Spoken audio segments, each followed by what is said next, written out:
join us tonight, and she is Dr. Jill Stein with us now. Dr. Stein, thanks very much for coming on. You'd think that the party of diversity would be for more diverse views, but they're not. Why is that? Well, I'm not sure it's actually the party of diversity. We got two parties, and they're both working for corporate masters and the fossil fuel giants and the big banks and Wall Street and the war machine and so on. So, that's not my opinion that, that the Democrats are the party of diversity. But let me say, voters deserve more choices. And, in the last election, we saw over 100 million voters. The largest block of voters is not voting because they're not being represented by the system. So we really do need more choices. We need non-corporate choices and people-powered choices. And we can have those choices without fear of splitting the vote. There is a win-win solution here. It's called ranked choice voting.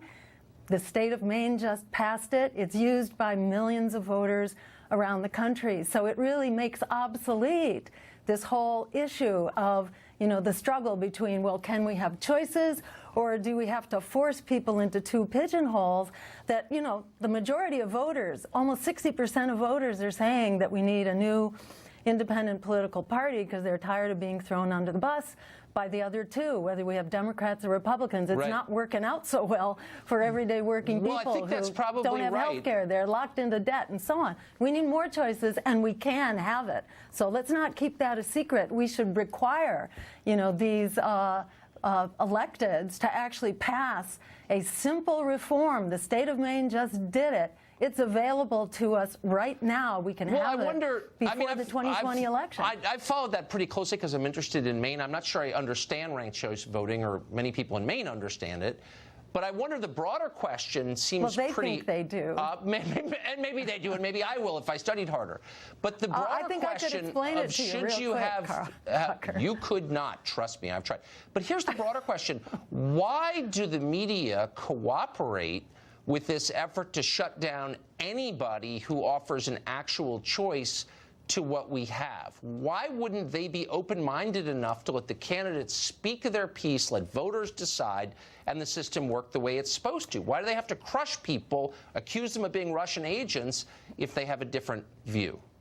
Well, if they were doing their job, their job is to educate voters, not to tell voters or to pigeonhole voters or to vilify voters for expressing their discontent with two parties that have thrown them under the bus.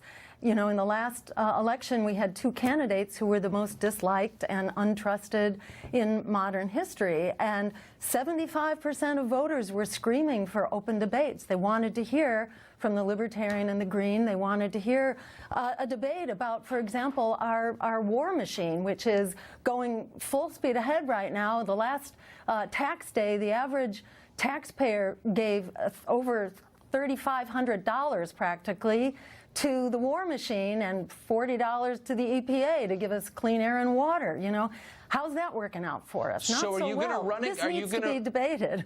Well, I think everything needs to be debated. I'm totally, and that's a place where we agree vehemently. Are you going to run again in 2020, do you think?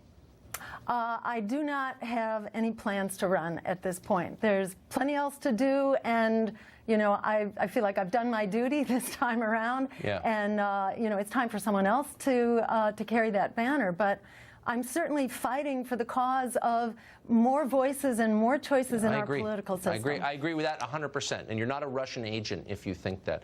Dr. Jill Stein, thank you very much. Thank you, Tucker.